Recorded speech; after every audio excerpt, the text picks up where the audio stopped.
Are you sure this girl's 18? She always was a tiny little thing. Well, okay. Well, it'll be $3 for the license, and it's customary to give something to the justice of the peace.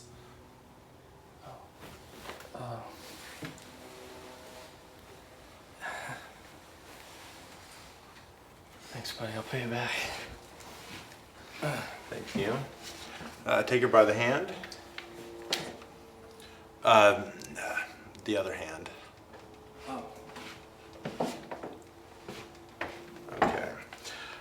Do you, Donald Perry Bailey, take this woman, Imogene Romine? That's Imogene? Oh, excuse me. Imogene Romine, by the hand. Thus began the most unlikely bet for success ever to enter the bonds of matrimony. Jean was 14 and Donald was barely 19. They spent their 3-day honeymoon in her brother's storage shed before Dawn had to report for duty. Imogene returned to the fields and the camp of her parents. Donald headed to war-torn Europe. As a paratrooper, he made his first jump in France, behind enemy lines. He was to fight his way back to the troops who landed on the beaches of Normandy. But luck was against him when he fell into a German ambush and was heavily sprayed with machine gun fire. Most of the bullets tore away the flesh, nerves, and tendons of both hands and lower arms. The prognosis was grim. Jean had not heard from her husband in months when she returned to Ripley, California.